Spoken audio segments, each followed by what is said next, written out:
Bismillahirrahmanirrahim. Assalamualaikum warahmatullahi wabarakatuh. Apa kabar semuanya? Mudah-mudahan sehat walafiat ya.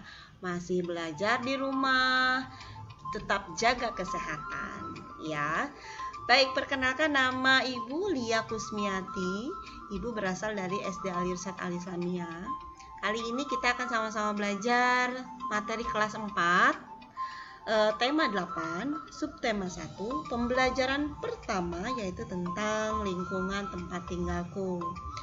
Nah, di dalam pembelajaran pertama ada dua muatan pembelajaran yang akan kita bahas bersama-sama nanti ya. Yang pertama bahasa Indonesia, yang kedua IPA.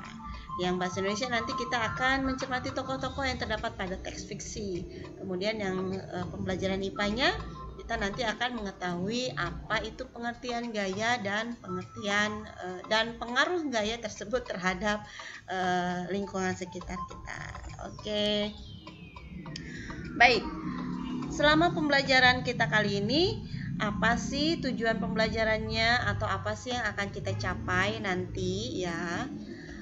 Ada beberapa hal. Yang pertama, setelah membaca teks fiksi, siswa mampu mengidentifikasi tokoh pada teks fiksi ya. Jadi kalian nanti bisa mengetahui tokoh-tokoh yang ada di dalam teks fiksi. Kemudian setelah mengetahui tokoh-tokoh dalam teks fiksi, kalian juga jadi bisa menceritakan kembali nanti ya, dengan artikulasi yang jelas, dengan ekspresif, dengan intonasi yang perlu percaya diri tentunya. Oke, kita lihat yang selanjutnya untuk muatan IPA-nya ya. Dengan kegiatan mengamati gambar, nanti ada gambar seseorang ya yang menarik dan mendorong ayunan, maka kalian dapat mengetahui pengertian gerak dan gaya. Jadi bisa membayangkan ya apa itu gerak dan gaya. Kemudian yang terakhir ada ya, menjelaskan pengertian gaya dan gerak. Jadi nanti kalian akan menyajikan hasil percobaan sederhana ya. Baik, kita mulai saja. Sebelum kita mulai pembelajaran, baiknya kita berdoa dulu bersama-sama ya. Berdoa dipersilahkan.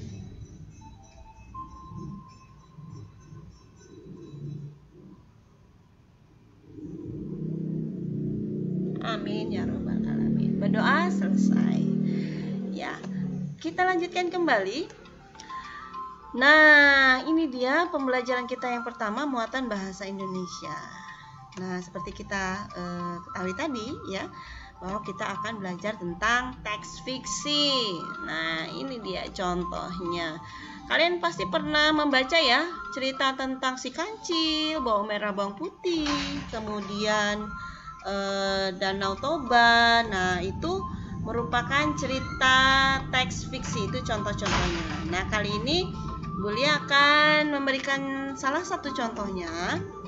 Nah, ini dia ya. Asal usul Danau Toba. Kalian tahu ya pasti ceritanya ya.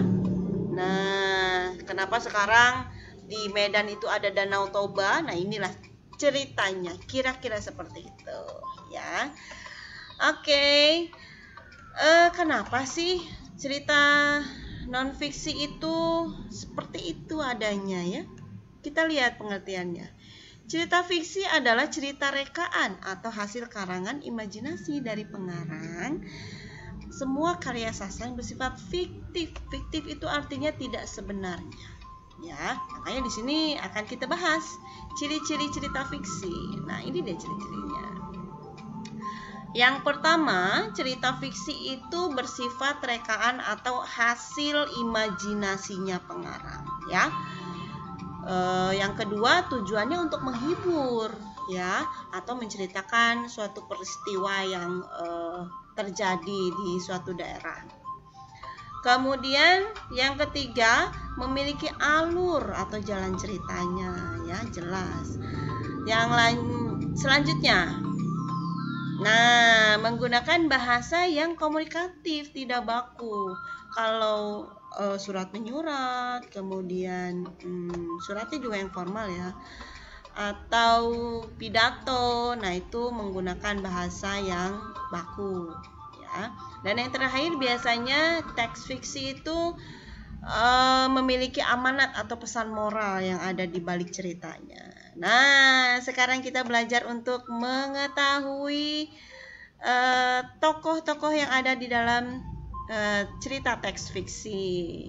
Oke, pasti kalian pernah baca ya cerita bawang merah bawang putih atau si kancil dan buaya mungkin, atau apa ya, asal usul Danau Toba yang tadi. Nah, nih Bulia punya pertanyaan. Yang pertama, siapa nama anak petani dalam cerita asal usul Danau Toba? Siapa yang tahu? Ayo tunjuk tangan. Siapa? Iya, betul sekali, jawabannya adalah Toba. Si Toba ya. Makanya sampai sekarang Danau Toba itu dikenal dengan ya Danau Toba karena pelakunya adalah si Toba. Kemudian selanjutnya, siapa nama peran yang jahat dalam cerita bawang merah bawang putih? Pasti kalian tahu kan? Ayo, siapa yang tahu? Ya, betul sekali ya, bawang merah. Betul. Lanjut. Pertanyaan yang ketiga. Peran ibu tiri bawang merah bawang putih adalah apa perannya? Ayo. Baik apa jahat? Tunjuk tangan. Iya, betul sekali, perannya jahat karena dia suka semena-mena terhadap bawang putih ya. Dan yang terakhir, hewan apa yang tertipu oleh kecerdikan si kancil dalam cerita si kancil dan buaya? Pasti kalian bisa jawab deh. Ya kan? Iya, kan ada di judulnya ya. Si buaya. Pasti ada yang pernah baca ceritanya ya. Nah, itulah cara menentukan tokoh dari cerita teks fiksi. Intinya teksnya harus dibaca dulu ya. Jadi nggak boleh nggak dibaca. Kalau nggak dibaca nanti kita tidak pernah tahu bagaimana cara menentukan tokohnya dan alur ceritanya ya. Baik, selanjutnya kita ke muatan pembelajaran IPA. Di situ ada dua anak yang sedang bermain ayunan. Apa hubungannya dengan materi kita, Bu? Nah, ayunan kan didorong dan ditarik ya. Nah, itu juga yang disebut juga dengan gaya. Nah, ini nih. Gaya adalah tarikan atau dorongan yang dapat mempengaruhi keadaan suatu benda. Gaya dapat menimbulkan perubahan gerak atau perubahan kecepatan. Jadi, benda yang kita berikan gaya akan berubah gerakannya, akan berubah bentuknya, akan berubah pula kecepatannya. Tergantung bendanya ya. Alat yang digunakan untuk mengukur besar kecilnya gaya adalah dinamometer dengan satuannya Newton. Nah, N kapital ya. Jadi, ketika kita memindahkan suatu benda, nah itulah yang disebut dengan gaya. Jadi kita memberikan dorongan atau memberikan tarikan terhadap benda tersebut. Contohnya orang mendorong lemari. Nah ya, itu juga kita memberikan gaya terhadap lemari sehingga lemarinya berpindah tempat. Nah itu disebut dengan pengaruh gaya. Baik, kita lihat contohnya di sini. Nah, di sini ada pengaruh gaya terhadap suatu benda. Jadi, apa yang dilakukan oleh gaya itulah yang akan terjadi pada benda tersebut, ya. Gaya dapat mempengaruhi keadaan suatu benda. Antara lain, gaya dapat menyebabkan berikut ini. Nah, kita lihat di sini ada anak menendang bola, ada yang bermain sepeda, kemudian sepedanya direm, ada yang bermain plastisin, ada yang menyundul bola. Kita bahas pertama ya. Nah, gaya dapat mempengaruhi keadaan suatu benda sehingga gaya dapat menyebabkan benda bergerak menjadi diam. Tadinya sepeda ini berjalan kemudian direm. Direm itu kan berarti ditarik ya. Remnya berarti diberikan gaya di situ atau diberikan tenaga di situ. Nah, jadi yang tadinya bergerak menjadi diam. Nah, berpindah tempat. Nah, oke. Sekarang Kita lihat juga yang bermain bola. Benda dia menjadi bergerak. Jadi gaya itu bisa menyebabkan benda yang dia menjadi bergerak. Contohnya ketika kita menendang bola. Baik, selanjutnya ketika main plastisin. Apa yang terjadi? Nah, ketika kita remas-remas itu plastisin, maka akan berubah bentuknya. Maka gaya dapat menyebabkan perubahan bentuk benda. Dan yang terakhir ketika kalian menyundul bola, nah itu juga dapat menyebabkan bolanya berpindah tempat, ya kan? Dari tadinya di atas kepala menjadi ke depan. Nah, itu diakibatkan karena adanya gaya.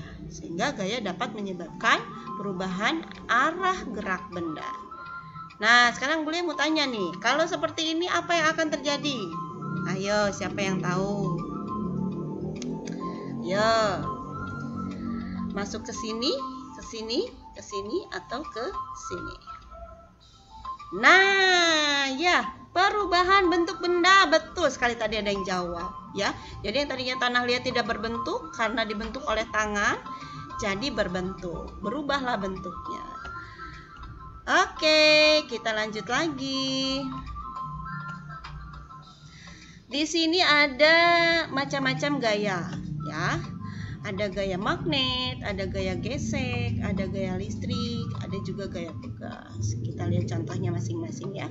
Dan ini kita bisa temui sehari-hari dalam dalam kegiatan kita sehari-hari, ya. Baik. Nah, sudah habis deh. Demikianlah yang bisa Bule sampaikan untuk pertemuan kita kali ini. Mudah-mudahan kita berjumpa lagi di lain kesempatan ya. Tetap di rumah, gunakan masker saat keluar rumah, jaga pola hidup sehat dan pola makan sehat. Gunakan hand sanitizer ketika setelah melakukan kegiatan dan sebelum melakukan kegiatan. Kita waspada terhadap penularan wabah virus COVID-19. Oke. Ya, dengan demikian berakhir sudah perjumpaan kita kali ini. Terima kasih atas perhatiannya. Semoga bermanfaat. Sampai jumpa. Wassalamualaikum warahmatullahi wabarakatuh.